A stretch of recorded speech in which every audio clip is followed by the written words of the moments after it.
Fifth generation fighter jet आज के समय की नीड है और ऐसे में हमारा मित्र पुतिन जो रूस जो है वो सुखोई 57 जैसा फिफ्थ जनरेशन फाइटर जेट रखता है। भारत के प्रति जिस तरह का इनके मन में भाव है उसकी तरह ही ये भारत के साथ व्यवहार के रूप में फिफ्थ जनरेशन फाइटर जेट देना चाहते हैं। वहीं दूसरी ओर ट्रंप जो कि भारत के लिए चाहे जैसी भी बात करते हो लेकिन व्यापारी की भूमिका में जब आते हैं तब ये भी अपनी तरफ से F-35 भारत को बेचने का प्लान करते हैं।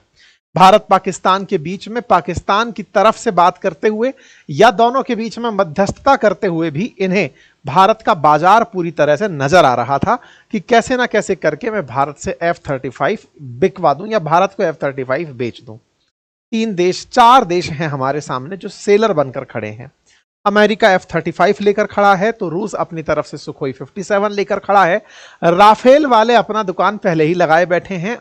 पहलगाम के बाद की जो घटनाएं हुई ऑपरेशन सिंदूर और इस बीच में वो मरीन बेचने वाला जो राफेल मराइन है उसको बेचने का कॉन्ट्रैक्ट लेके भी जा चुके हैं, लेकिन उसके बावजूद भी बाजार में फिफ्थ जनरेशन का मार्केट गर्म है। इसी बीच में रूस का एक ऑफर हमारे सामने आ जाता है। रूस का ऑफर आ जाता है कि अगर भारत हमसे सुखोई 57 लेता है तो हम इसका सोर्स कोड भी भारत को देने को तैयार हैं।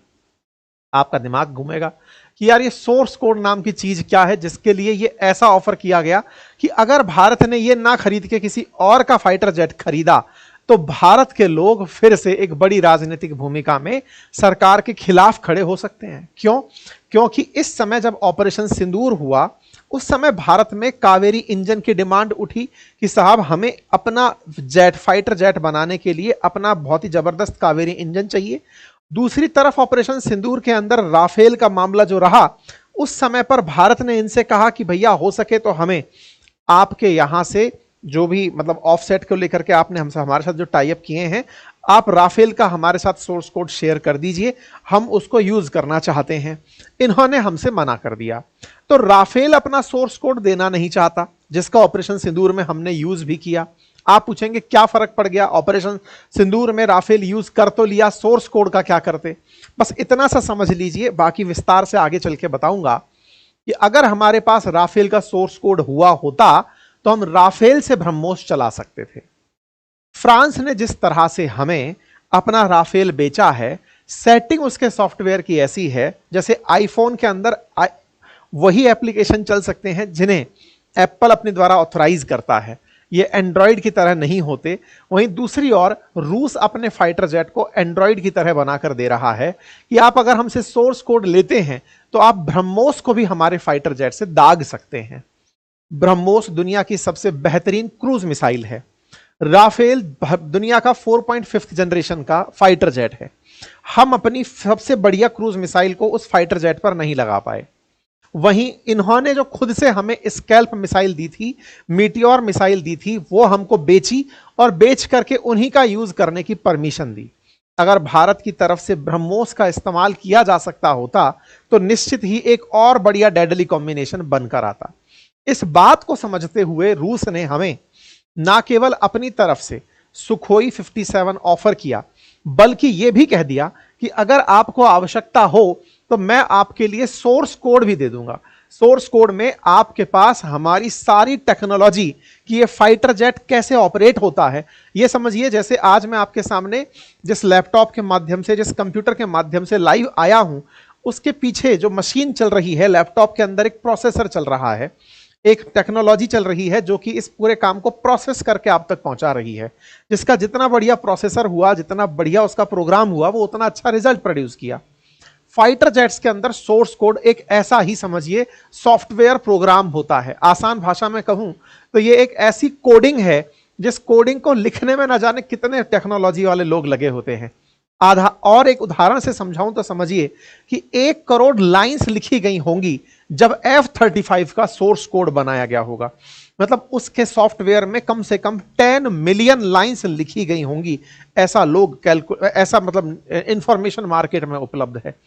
तो 10 मिलियन के आसपास अगर लाइन लिखने से एक कंपनी का सोर्स कोड बनता है तो विचारणीय तथ्य है कि सुखोई 57 का भी सोर्स कोड कितने समय में तैयार हुआ होगा जिसे वो भारत को देने को तैयार हुआ है।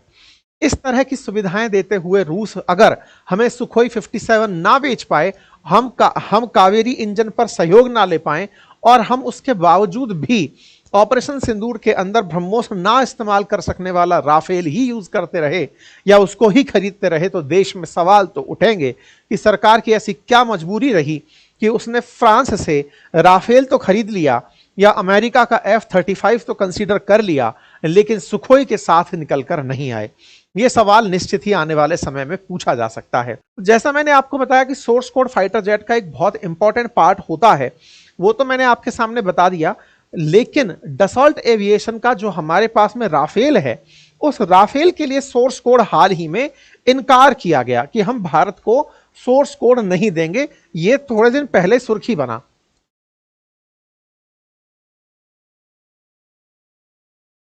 भारत को सोर्स कोड ना देने की जो ये सुर्खी बना था, इसी बीच में अमेरिका भी कूद पड़ा और उसने कहा कि मुझसे F-35 ले लो, दुनिया में सबसे बेहतरीन स्टेल्थ टेक्नोलॉजी मैं रखता हूं। दिमाग दौड़ने लगा कि यार ऐसा इन 5th जनरेशन फाइटर जेट्स में होता क्या है। तो आसान भाषा में एक जवाब होता है और वो ये कि ये फाइटर जेट्स बहुत तेज उड़ते तो हैं ही, पकड़ में नहीं आते हैं। मतलब ये फाइटर जेट जब हमला करने जाते हैं तो जिसकी टेरिटरी में ये हमला करने जाते हैं वहां के रडार इसे नहीं पकड़ पाते। ऐसा क्यों होता है? ऐसा इसलिए क्योंकि ये कुछ स्टेल्थ टेक्नोलॉजी का उपयोग करते हैं। स्टेल्थ टेक्नोलॉजी के बारे में कहा जाता है कि जब कोई रडार अपनी तरफ से रेडियो वेव्स इनकी तरफ भेजता है तो ये इस रेडियो वेव को अपने अंदर अब्जॉर्ब कर लेते हैं और मतलब सिस्टम तक रिफ्लेक्शन नहीं पहुंचने देते। जिनमें जितना बेहतरीन रडार स्टेल्थ टेक्नोलॉजी होता है वो उतने बढ़िया फाइटर जेट्स माने जाते हैं।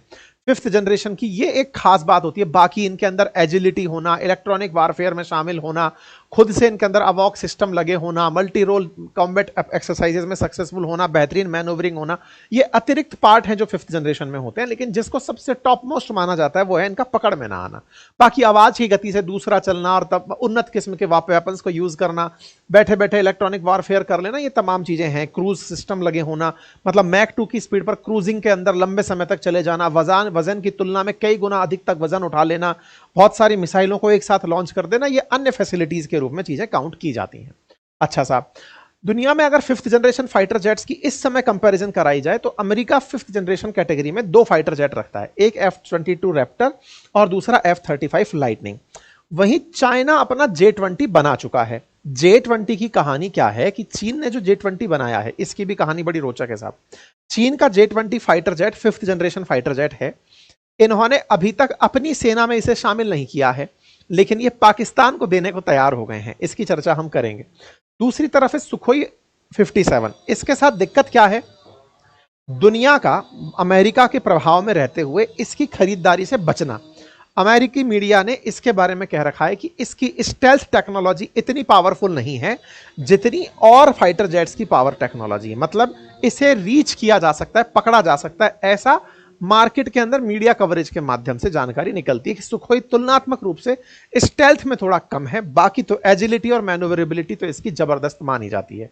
खैर, सुखोई की अपनी विशेषताएं हैं और इन विशेषताओं में रूस के द्वारा ये जो हमारे सामने ट्रंप कार्ड चला गया है, ये असल में चला ट्रंप के कारण ही गया है।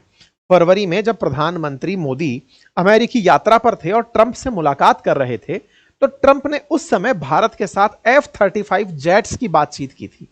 भारत को अमेरिका हमेशा से ही अपने फाइटर जेट्स बेचना चाहता है। भारत के पास अमेरिका के फाइटर जेट्स में से कोई नहीं है। फाइटर जेट्स ना होना, हमारे पास मालवाहक हरक्यूलिस जैसी चीजें हैं, युद्ध के लिए गोला फेंकने वाली चीजें नहीं है। अमेरिका चाहता है, क्योंकि फाइटर जेट बहुत महंगी डील होती है, अमेरिका चाहता है कि भारत हमसे फाइटर जेट खरीद ले। फाइटर जेट्स की एक कहानी होती है, वो क्या है? एक बार जिससे आपने फाइटर जेट ले लिया, आपको उस देश पर निर्भर होना पड़ता है। मतलब ये ऐसा है कि ये माल ले लिया तो अब आपको डिपेंडेंट रहना पड़ेगा कि आपने 50 ले लिए तो अगले बार के लिए फिर आपको सर्विसेज भी उसी से लेनी है, उसके ऑपरेशंस भी उसी से लेने हैं। मतलब निर्भरता बढ़ जाती है। ये जैसे गाड़ी खरीदने के बाद चीजें खत्म नहीं हो जाती, सर्विस सेंटर से आपको व्यवहार रखना पड़ता है, वैसे ही फाइटर जेट के साथ होता है। फाइटर जेट ले लिया तो उस देश के साथ आपको फिर फ्यूचर के संबंध रखने पड़ते हैं। ठीक है साहब, अमेरिका हमारे साथ F-35 के लिए लगा रहा। अमेरिका का F-35 भारत के एयर शो में भी प्रेजेंट हुआ। बेंगलुरु के अंदर हमारा एक एयर शो होता है जिसको एरो इंडिया नाम दिया गया। उसमें हम लोगों ने बुलाया दुनिया के बढ़िया फाइटर जेट्स कि जिनको बेचना है चले आओ। इसमें अमेरिका ने F-35 भेजा और रूस ने सुखोई भी भेजा। राफेल वाफेल ये सब आकर खड़े हुए, दोनों ने अपने अपने करतब दिखाए। उन करतब में सुखोई उस समय लोगों का ध्यान इसलिए खींच गया क्योंकि साहब रूस ने इसे सबसे सस्ता ऑफर कर दिया कि मैं सबसे सस्ता आप लोगों को सुखोई 57 देने को तैयार हूं। अच्छा, इतना उत्साहित क्यों है रूस? क्योंकि इसे पता है कि भारत उसका पुराना क्लाइंट है। अगर ये निकल गया तो आने वाले समय में सर्विस सेंटर बंद हो जाएंगे, मतलब भारत हमसे और नहीं खरीदेगा। तो इसको अपनी तरफ से मार्केट के अंदर तो रीच चाहिए ही चाहिए। और अभी भारत पाकिस्तान के हॉस्टाइल सिचुएशंस में इन्हें चाहिए कि भारत अगर तत्काल प्रभाव से हमें खरीद लेता है तो हमारे लिए एक बहुत अच्छा ब्रॉड रीजन निकल कर आ जाएगा कि हां, भारत के साथ लंबा रिश्ता आगे आने वाले समय के लिए भी जुड़ गया है। खैर, इस बीच में ये हम लोगों को ये ऑफर करते करते आगे निकलते हैं और कहते हैं कि आपको हम अतिरिक्त रूप से सोर्स कोड भी दे सकते हैं। अब आप पूछेंगे, फरवरी में एरो शो हुआ था, इसके बाद में अचानक ये खबर आ कहां से गई? ये कह रहे हैं कि हम भारत को अपनी तरफ से सोर्स कोड भी दे सकते हैं। इसके पीछे की कहानी क्या है? पीछे की कहानी बड़ी इंटरेस्टिंग है। इंटरेस्टिंग क्या है?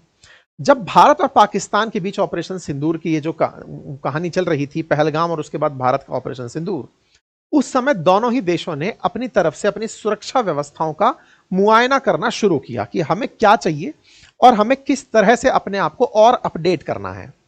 राफेल की जरूरत भी हमें महसूस हुई कि भाई राफेल हमें और चाहिए होंगे अगर हमको आगे से दोनों फ्रंट पर लड़ना है। जिस तरह से पाकिस्तान के साथ आकर के रूस खड़ा हो गया, अगर हमें पाकिस्तान के साथ खड़ा होकर के चीन जैसे खड़ा हो गया, ऐसे अगर हमें दोनों फ्रंट पर लड़ना हुआ तो हमें अपने स्क्वाड्रंस की संख्या बढ़ानी पड़ेगी। ऐसे में दिक्कत यह है कि भारत को तत्काल प्रभाव से अगर खरीदने हो तो कहां से खरीदें? भारत के बाजार में चर्चाएं चलना शुरू हुआ। ये बिल्कुल वैसे ही है जैसे मान लीजिए कि आपका एग्जाम है, तभी आप पेन पेपर खरीदने जा रहे होते हैं। एग्जाम के समय ही आपका दिमाग तेज चल रहा होता है, क्या पढ़ना है क्या नहीं पढ़ना है। गर्मी की छुट्टियों में आप किताबों पर ज्यादा फोकस नहीं करते। एग्जैक्टली देश का एग्जाम होता है युद्ध, उस समय फाइटर जेट्स की जरूरत पड़ती है कि अब क्या खरीदना है बताइए। उस समय देश डिसीजन ले रहा होता है। जैसे पाकिस्तान के सामने इस समय चाइना पहुंच चुका है और चाइना ने बकायदा उसके टेबल पर ऑफर कर दिया है 5th जनरेशन फाइटर जेट और कहा है कि मेरे से J-20 ले लो पाकिस्तान वालों। पाकिस्तान जो पहले ही कटोरा लिए हाथ में खड़ा है, उसे चीन ने आधी कीमत पर J-20 ऑफर कर दिया है। मतलब चीन ने फाइटर जेट बनाया और फाइटर जेट को बनाकर खुद की एयरफोर्स में शामिल करने से पहले ही पाकिस्तान को आधे दामों पर साझा कर दिया।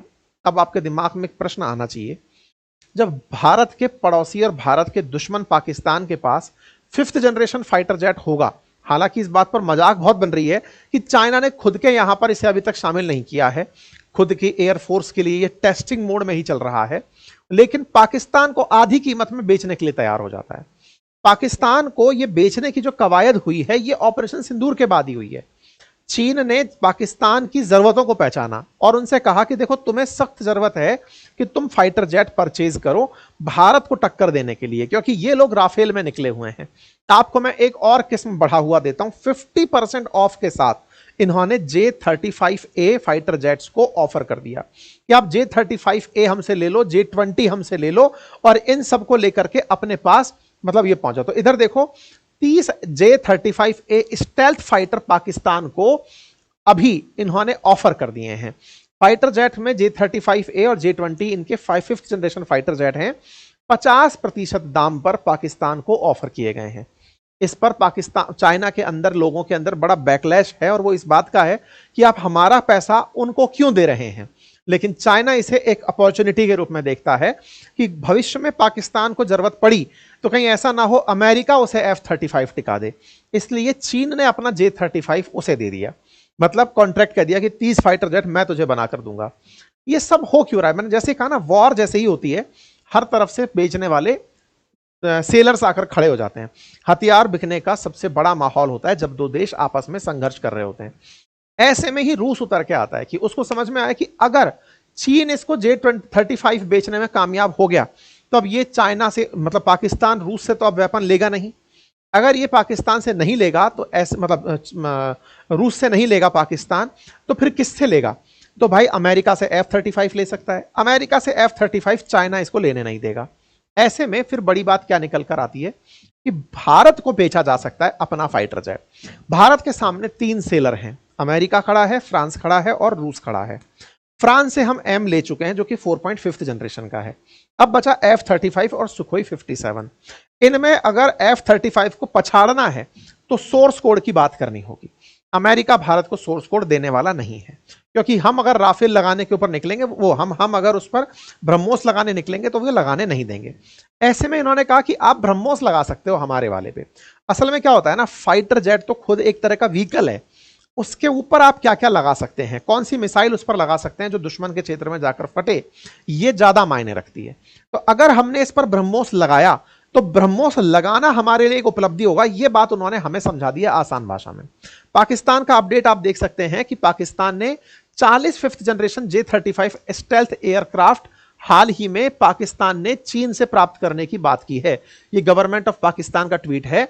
साथ ही साथ में इन्हें KJ-500 अवॉक सिस्टम, जो कि मतलब रडार के आने की सूचना देगा, HQ-19 डिफेंस सिस्टम जैसे कि S-400 है हमारे पास, इन सब के लिए मतलब इनको परमिशन मिली है। इनका कर्ज माफी की भी सूचनाएं निकल कर आ रही हैं। सामने आ रहा है कि 1 लाख पाकिस्तानियों को AI की ट्रेनिंग भी चाइना देगा, हुवावे जो इनकी कंपनी है वो देगी। वहीं एक और काम इनको मिला है और वो ये है कि पाकिस्तान के अंदर बना हुआ फाइटर जेट JF-17 जो चीन और पाकिस्तान ने मिलकर बनाया है, वो अजरबैजान को बेचा जाएगा। 40 फाइटर जेट्स ऐसे होंगे, $4.6 बिलियन के अंदर पाकिस्तान अजरबैजान को बेचेगा। तो पाकिस्तान एक तरह से डिफेंस डील में इस संघर्ष के बाद बढ़ चुका है। उसको समझ में आ गया है कि चीन के साथ रहकर कैसे आगे बढ़ना है। हमारे लिए अब स्थिति ऐसी पैदा हो गई है कि 5th जनरेशन हमारे दुश्मन के पास अगर होगा तो हमें भी जरूरत पड़नी ही है। अब ऐसे में भारत क्या करेगा, यह देखने वाली बात होगी। आने वाले समय में हम पुतिन को कंसीडर करते हैं या फिर खुद से विकसित करते हैं। खुद से विकसित करने की क्या कहानी है, हाल ही में भारत के अंदर एक न्यूज सरफेस हुई। किरण रिजिजू जी ने अपनी तरफ से लिखा कि भारत के अंदर made in India 5th generation fighter jet को सरकार ने परमिशन दे दी है। भारत के अंदर मिली इस परमिशन को advance medium combat aircraft AMCA कहा है। अब फिर से सवाल खड़ा हुआ, ये तो बहुत ही अच्छी बात है, ना हमें रूस से खरीदना ना हमें अमेरिका से खरीदना, सिंपल अपने ही देश में बना लेते हैं। दिक्कत ये है कि हम अपने देश में बना तो लें, हमारे पास इंजन नहीं है। हम अपने फाइटर जेट्स के लिए इंजन पर निर्भर हैं इन 4 देशों के पास। इवन 4 देशों में भी हमारे मित्रों के रूप में तो हमारे पास फ्रांस, रूस और ये अमेरिका है। तीनों ही लोग हमको इंजन देने को तैयार नहीं है। फाइटर जेट की सबसे बड़ी जो आत्मा है वो इंजन है। आज भी हमारे जो तेजस खड़े हैं, LCA कॉम्बैट तेजस जो खड़े हैं, उनके अंदर भी अमेरिकी इंजन आकर लग रहे हैं। तो ऐसे में इंजन ही नहीं हुआ तो 5th जनरेशन फाइटर जेट का हम घोषणा करके भी क्या कर लेंगे।